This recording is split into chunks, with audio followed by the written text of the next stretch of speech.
Welcome everybody. In this video I'll be discussing the Jade Harvester for patch 2.4. In this video I'll be discussing how to play the Jade Harvester, what to build and what alternatives there are. Good luck playing the Jade Harvester. My thoughts on the Jade Harvester in patch 2.4 is that it's very much like the one in 2.1 and 2.2. That is that it's all about the cooldown management. It's all about the cooldown reduction, and it's all about how to improve your killing potential so that your cooldowns can be reduced even more. Because you're running with the Grave Injustice rune, you're gonna have to kill something to get cooldown reduction by 1 second. Your damage comes from the Soul Harvest, your toughness comes from Spirit Walk, Horrify, and Pyrenado. All of these have relatively long cooldowns of 16, 10, 10 and 12 seconds. What you have to do is play the best you can to reduce these cooldowns. For the Jade Harvester, it's all about the balance between sheet damage, survivability and cooldown reduction. By survivability I mean your toughness. Some pointers are that I believe your cooldown reduction should be around 30 to 40%. Which I'm not doing right now. I'm doing it now. And your toughness should be enough so that you won't get one shot. For me in Rift 74, 75, I figured that the sheet toughness is around 30 million. Should do it. The rest you should put in damage. It's quite simple that way actually. In this build I'm running with the Poison setup, which means that I'm running with the Haunt, Poison Spirit, which casts only one Haunt at a time, compared to the 2 Haunts of the Resentful Spirits. In this setup I'll be running the full Jade, as is pretty much usual. I'll be running with the Sacred Harvester and the Compass Ornament, as well as I'm running with the Traveler's Pledge and the Compass Rose, Convention of Elements, Vile Hive, and the Belt of Transcendence. The spells are pretty much non-negotiable right now, being the Haunt, Poison Spirits, Piranhas, Pyrenado, the Locust Swarm with a cloud of insects, the Soul Harvest with any rune, Spirit Walk with Jaunt, Horrifying with Frightening Aspect, Spirit Vessel, Creeping Death, Grave Injustice, and Continence Ritual. I'm going to assume that you know these spells.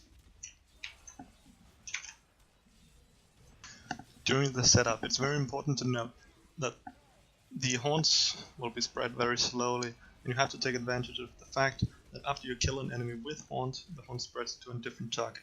So you shouldn't be afraid to go in using your Soul Harvest, even though you have only cast haunt on 5 to 10 targets and there are 20 or 30. Because if you kill 5 of the smaller targets, the haunt is instantly transferred to some other targets, maybe some bigger targets, maybe some elite targets. So additionally, when you kill the smaller targets, you gain your Spirit Walk, which gives you 3 seconds to cast Haunt, which means you have 3 seconds to stop the direction and increase your damage dealt for the next Soul Harvest. The goal of this setup is to stand still as much of the time as possible. If you can stand still in the middle of the group while casting Haunts and spamming your Soul Harvest, Spirit Walk and Horrify, and even your Pyrenado on top of yourself, you can stun the targets for a very long amount of time, while nothing near you can move, and you can cast Soul Harvest whenever you like it, and you can cast Spirit Walk a lot of the time. So this is pretty much the goal of this setup.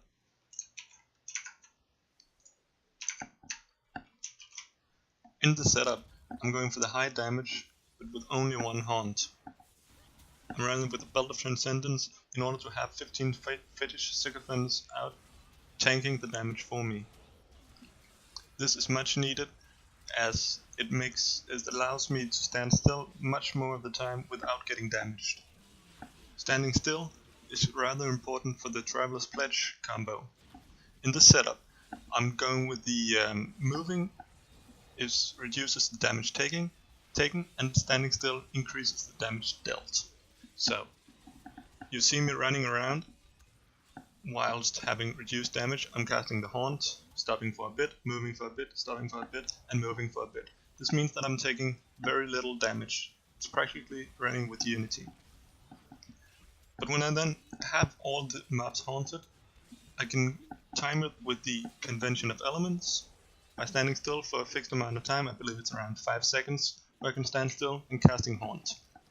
Then I can Spirit Walk in and do the boom with 100% increased damage. So in this setup, I don't really need the 2 haunts because it takes time to haunt everything up, and in this time I'm increasing the damage done. I find this to deal a lot more damage than running with the Haunting Girdle, because even though this releases the haunts faster, it doesn't do it instantly. So I have to run around. I don't have the time to stand still and take advantage of the Traveler's Pledge.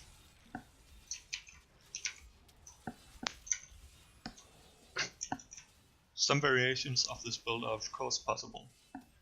If you find that you are not needing this Fetish Sacrifice, you can go for the Haunting Girdle for the faster haunt reapplication, or application for that matter. This is a personal preference, but I find that the Belt of Transcendence gives me so much more sustainability that I don't really need to cast Haunt as much as the Haunting Girdle would give me. The damage from the single target attack is simply not high enough to pay off. And if you're on elites, you only really need 1 haunt anyway.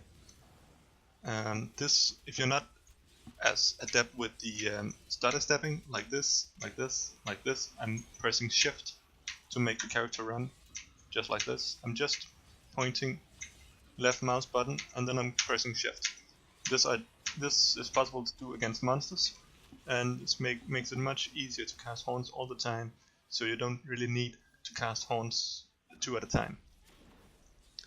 Additionally, you can use the Henry's Perquisition. With this one, you, in my opinion, should still be choosing the Cloud of Insects as your rune. Reducing the damage done by 25% is a lot, and it allows you to go for higher damage and lower toughness.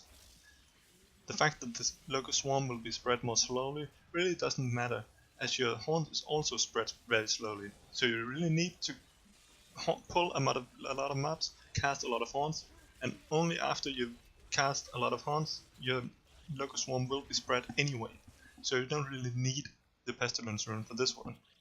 So if I had a good Henry's Perquisition, I would use it right now.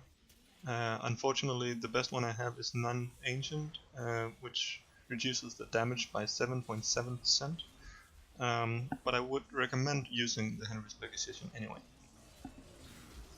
Also, like we discussed, we have the Traveler's Pledge and the Compass Rose compared to the Hellfire Amulet and the Unity. The upsides of using Hellfire Amulet and Unity are a lot.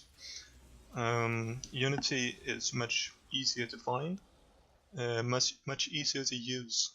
You always have the 50% damage reduction with the Unity, which you don't always have with the Endless Walk set. You only have that if you actually run. So no matter what you do, you take reduced damage with the Unity.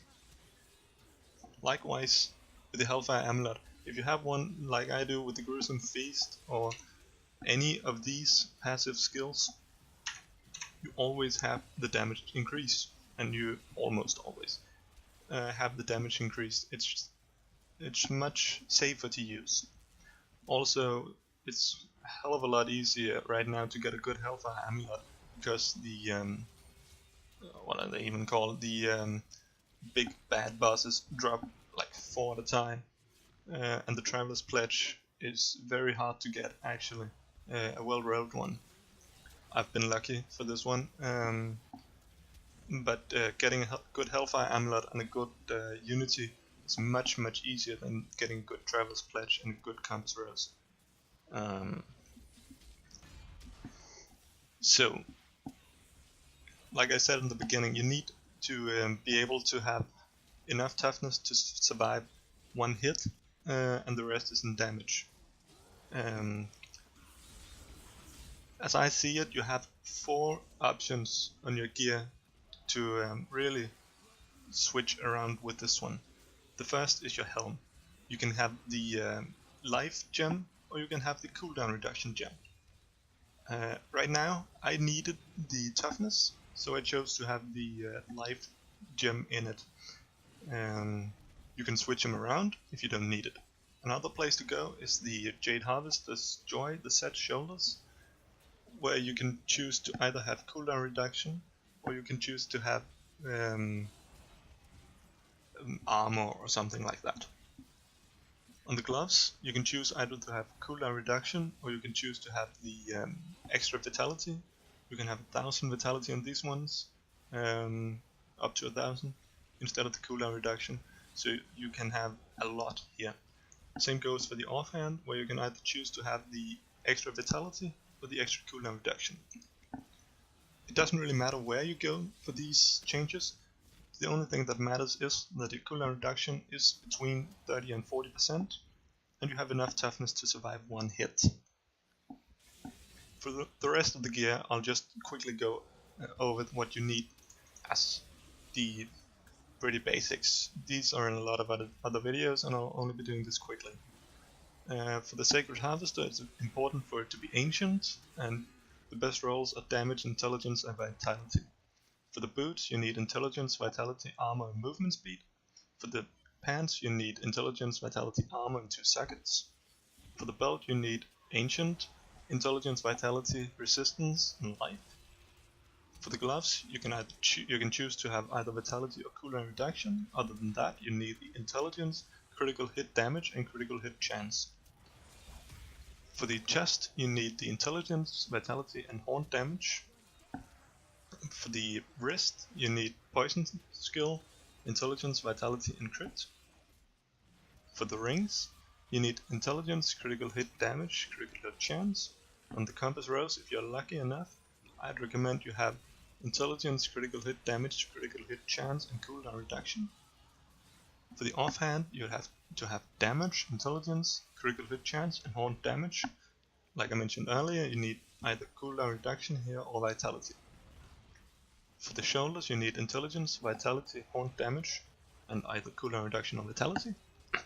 For the helm, you need intelligence, vitality, critical hit chance, and either a cooldown reduction or life gem. For the neck, you need poison skill damage, critical hit damage, critical hit chance, as much as possible. Also, the more gold and health pickup radius you can get, the better. This helps a lot in this build, because when you kill a mob, you have the you have the Grave Injustice reducing the cooldown of all spells by 1%, by 1 second, not 1%. And this is increased by your golden health pickup radius. Because we're doing a lot of cooldown reduction spells, and because that's very important for both survivability and damage, the gold and health pickup radius is very important and is by far the best secondary you can get. I wouldn't say you needed any fixed amount, just as much as you can get. On any of your item slots, this one is the best.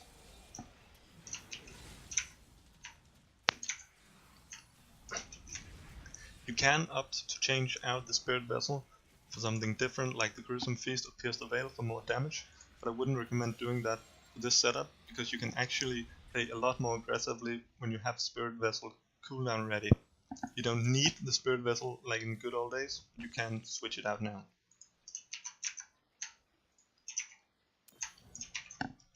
This concludes my guide for the Jade Harvester for patch 2.4.